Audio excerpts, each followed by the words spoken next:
Hi guys, Dumelang. Welcome to another episode of Bagay, the Empowered. I'm Kitile, and this is Kwahide, who is going to tell us more about today's video. Yeah, so today's video is about the struggles of being in your 20s. Kitile and I selected this topic because it is very close to our hearts. Here. We are 22 and you know, in the age of social media, we kind of feel like we are backpedaling instead of front pedaling. Like, you get onto Instagram and girls People are married, people have jobs, we have cars, people have long ass wigs. and yeah, them inches, where they at? So, like, we're like, you know what, actually, this is something that resonates with us, and it probably resonates with a lot of you guys. And some of the subtopics are going to be getting a job, the job hunt, being black, being female, and getting that degree, getting your qualification, and just the struggles of it all. So let's jump right into it. Let's do it. So, Numero uno. yeah, Sorry. the job hunt. You know, I was actually thinking, right? I think that black graduate should be an employment status. You know, sometimes we like studying, unemployed, currently employed. Black graduate should be a job, an employment status. The reason I'm saying this is because I think there's a difference between a graduate and a black graduate. Definitely. According to what people or what employers are looking for at the job hunt. Because a graduate is supposed to have 5 years experience, a car, and willing to relocate and willing to get paid 2,500 Rand every month to get experience. But a black graduate does not have a car, does not have 5 years experience, cannot afford to come to work for 30 days and be paid 2,500 Rand. Because you'll know when your family finds out you're working. Your cousins are calling you, your aunt is calling you, your grandma, listen, everyone is just like, drink. Like, it's a mess, honestly. And let me speak for myself with the job hunt. It's a mess. It's a mess because you don't even know what to do anymore. Actually, I want to share something that happened very recently. Like, guys, it touched my heart. Like, I was like, what the hell is going on in this land? Yes, South Africa. It's a lot. So, I see this post, right? And it basically says that this particular company, I'm not going to mention any names, but this particular company is looking to hire a couple of individuals. And then at the bottom, it basically says, before you apply, you need to call HR, and it just says someone's name and the contact details. Okay, I'm like, listen, calling this person, like, I meet all the requirements. There's no have a job. Hey, listen, there's none of that. So I call this person, and it's a very friendly lady. Like, the minute she heard me, like, she knew that ke Motswana. So we're speaking in Setswana now. And I tell her, like, oh, I saw the post. And she's like, where are you? I'm like, I'm in Rustenburg. She's like, oh, okay. This lady asked me for bribe money for a job. Girl, I'm unemployed. I don't have money. So I'm confused. Like, I really want to get off the phone because it's awkward. And I really don't know what to say. So I'm like, hey. Like, I really didn't know what to say. Like, I was shocked. Like, wow, guys. She just asked me this. Wow. And then she's like, okay, get 1,000 rand. Oya go Standard Bank or Net Bank. Holuko on phone or able to receive ya. And then she'll process everything for me. I was just like, okay. And I just hung up. Like, I didn't even tell my mom. Like, I was just like, this is so dodgy. Because what if this person runs away with my 1,000 Rand? I can't go to this company and be like, yo, someone in HR said give 1,000 Rand for a job, because it's going to be like, no, girl. And what if she gets caught? Yeah. Like, it's going to be on my head. They're going to be like, okay, actually, you are one of the individuals that she hired, so y'all must have done some other shit.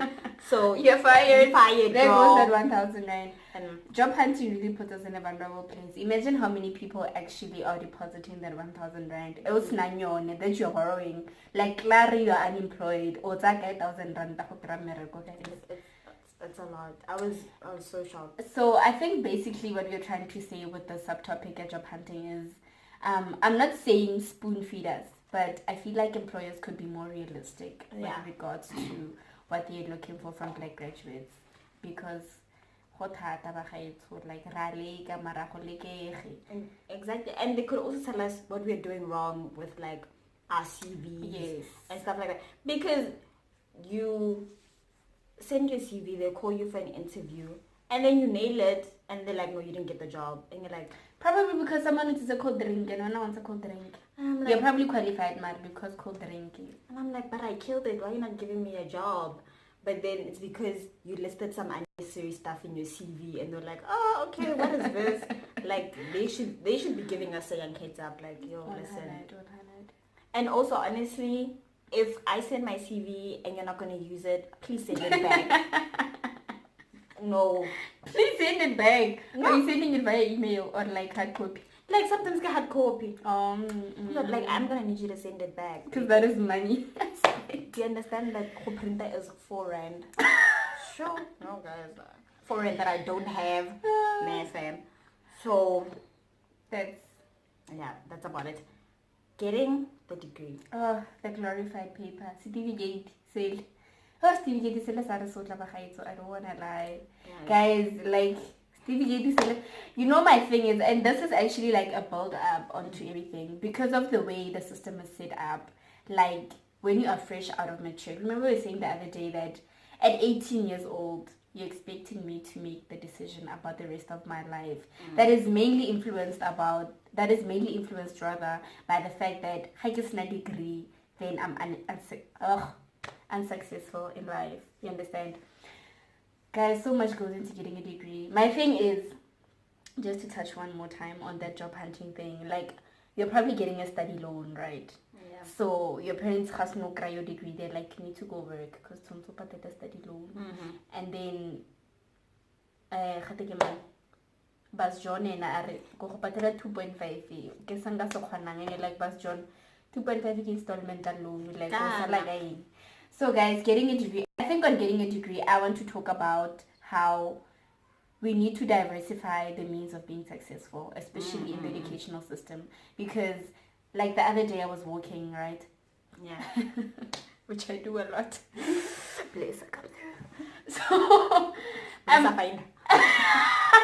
bless her finder. I'm walking behind these kids by a primary school, and this one is like by a primary school, this one is like and I'm like, this child already go primary school, so I'm conditioning you need to go to university. Yeah. But the way in which not even society, the way in which things are set up, it's not even favorable for you to go to university. You understand? Yeah. Because university is not just tuition fee, guys. You get to university, you need to eat every day. You need to buy textbooks, that is money. You need to print assignments, you need to use the internet, that is money. You understand? Yeah. And those are things that are not, no one says that to you at career exhibition or hey, listen, they show you the green lawn, you go university, like I didn't show this. Listen. No one tells you that actually. So I feel like career exhibitions should actually speak on, you don't even need to go the university route, the college route, this route. What you need to do is, let's find out what our kids are most passionate about. Yeah. Like go grade 9, you can already see she's a designer, she's a singer. Why do you always want to force her into that box? Listen, go to university, get your degree. After getting your degree, nothing waste your time. Like, I'm gonna get my degree after that, just to please my parents. After that, I'm doing my own thing. Guys, those are 4 years.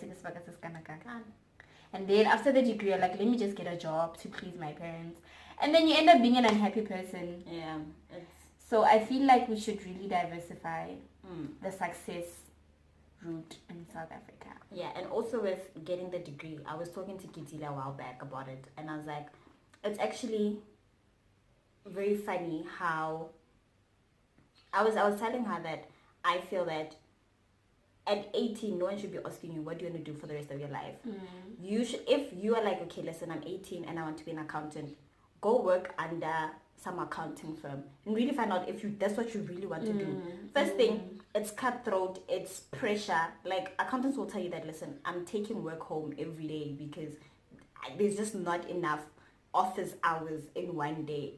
And once you figure that this is what you want to do, you want to be thrown into that type of life, then cool, go get your qualification and go do that. Because in most cases, we are studying what we're good at in high school. We're not studying what we're passionate about. 100. You know, in high school, you find out that, okay, listen, I'm killing this physics thing, so let me go into mining and engineering and whatnot.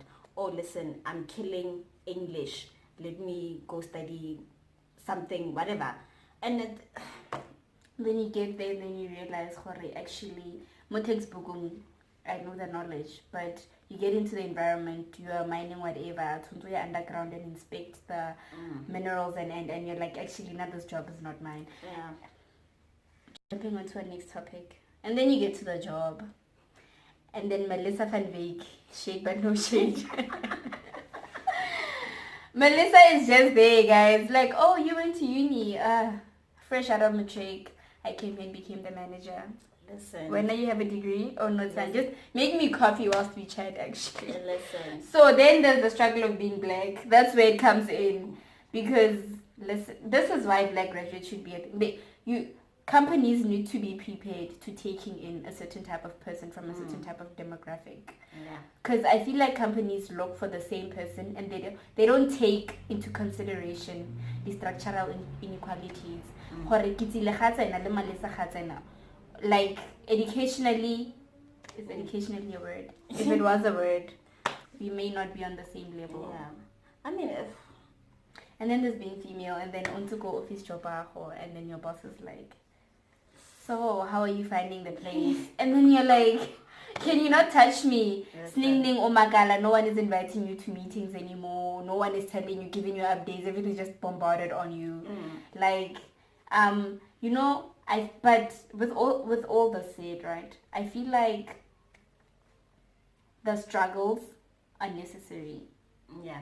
They may not be fair, but they're necessary to building you into a certain type of professional, a certain type of creative, a certain type of woman, a certain type of citizen. Because you understand that sometimes you just need to go the extra mile. Yeah.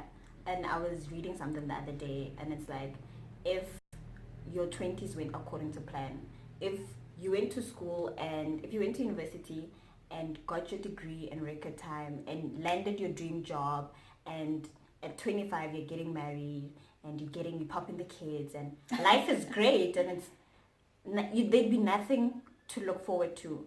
The struggles in our 20s are like, you know what, listen, there's so much more to life. You're going to enjoy it. As much as the relationship is failing, you're in a dead-end job and you're like, I'm just in a job just so that I can pay my bills. Because, hey, listen, as a black person, you have student loans, you have your mom who's ready to refurnish her house because we still want a university. You know, there are so many things. But then someone once said to me that, listen, once you get into your 30s, you're going to look at this and you're going to laugh. You're going to look at, you're going to look back on your 20s and laugh at the fact that you cried throughout your entire degree. I did. Like, listen, the waterworks.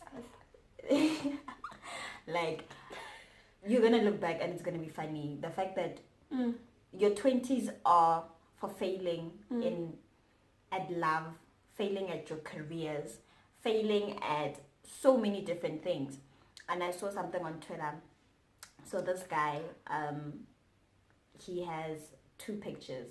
And he was like, in 1994, he was a petrol attendant. Now it's 2017, he's a financial manager.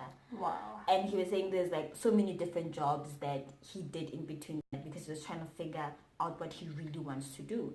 So listen, you're going to go to school and you're going to get your BCom economics degree. And then a couple years later, we're going to see you on Facebook and there you are, you're a makeup artist. And we're like... But it was necessary. It was. You had to find who you were. This is all the process of finding who you are. And honestly being happy with the end result.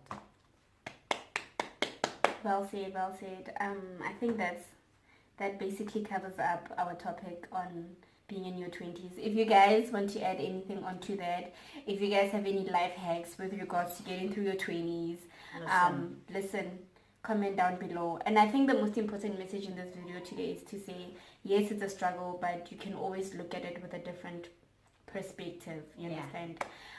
So yes, guys, thank you so much for tuning in. Don't forget to subscribe. Follow us on Twitter, Instagram, Facebook. Bagay Official. Thank you, guys. Bye.